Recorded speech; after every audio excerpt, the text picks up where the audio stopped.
Yemen और हबशा का बादशाह अबरहा था। उसने शहर सना में एक गिरजाघर बनाया था और उसकी ख्वाहिश थी कि हज करने वाले बजाय मक्का मुकरमा के सना में आएं और इसी गिरजाघर का तवाफ करें और यही हज का मेला हुआ करे। अरब खसूसन कुरैशियों की ये बात बहुत शाख गुजरी। चनाचा कुरैश के कबीला बनु कनाना के एक शख्स ने आपे से बाहर होकर सना का सफर किया और अबरहा के घर जाकर गिरजाघर में दाखिल होकर उसकी बेहुरमती की और उसकी दरो दीवार को नजासत से आलूदा कर डाला। इस हरकत पर अबरहा बादशाह को बहुत तैश आया।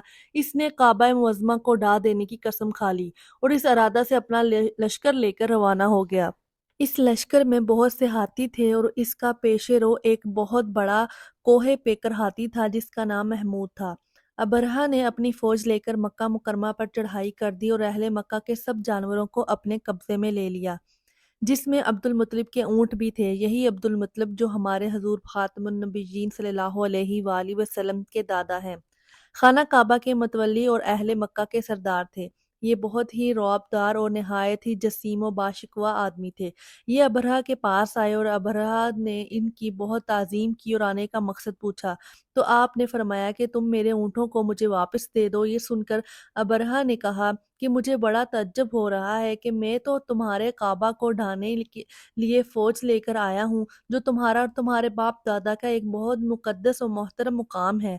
आपने इसके बारे में कुछ भी मुझसे नहीं कहा, सिर्फ अपने ऊँटों का मुतालबा कर रहे हैं। हज़रत अब्दुल मुत्तलिब ने फरमाया कि मैं अपने ऊँटों ही का मालिक हूँ, इसीलिए ऊँटों के लिए ही कह रहा हूँ और काबा का जो मालिक है वो खुद उसकी हिफाजत फरमाएगा, मुझे इसकी कोई फिक्र नहीं। अबरहा ने आपके ऊँटों को वापस कर दिया।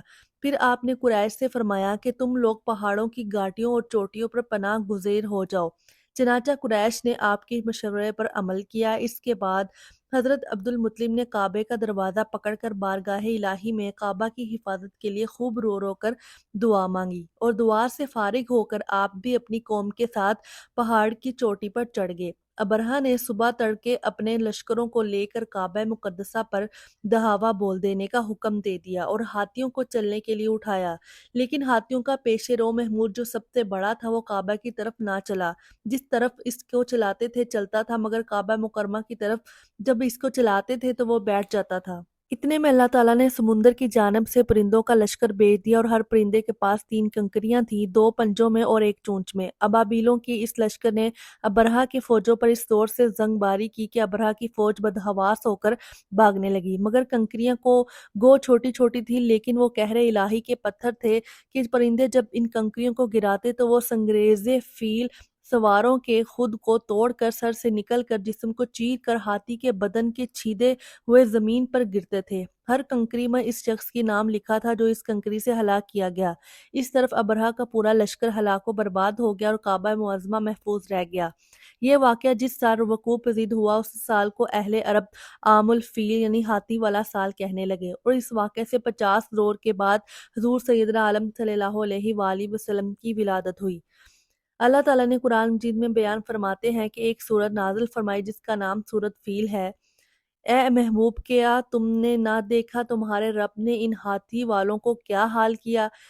क्या इनका दाव तबाही में ना डाला और इन पर परिंदों की फौजें भेजी कि उन्हें कंकर के पत्थरों से मारते तो इन्हें कर डाला जैसे खाती खेती की पत्ती। इससे मालूम हुआ कि कुरान मजीद की तरह काबा मुअज़्ज़मा की हिफाजत का जिम्मा भी खुदावंदे कुदूस ने अपने जिम्मा लिया है कि कोई तागोती ताकत ना कुरान मजीद को फना कर सकती है ना काबा को सफ़ाए हस्ती से मिटा सकती है, क्योंकि खुदावंदे करीम इन दोनों का मुहाफ़िज़ व निगहबान है।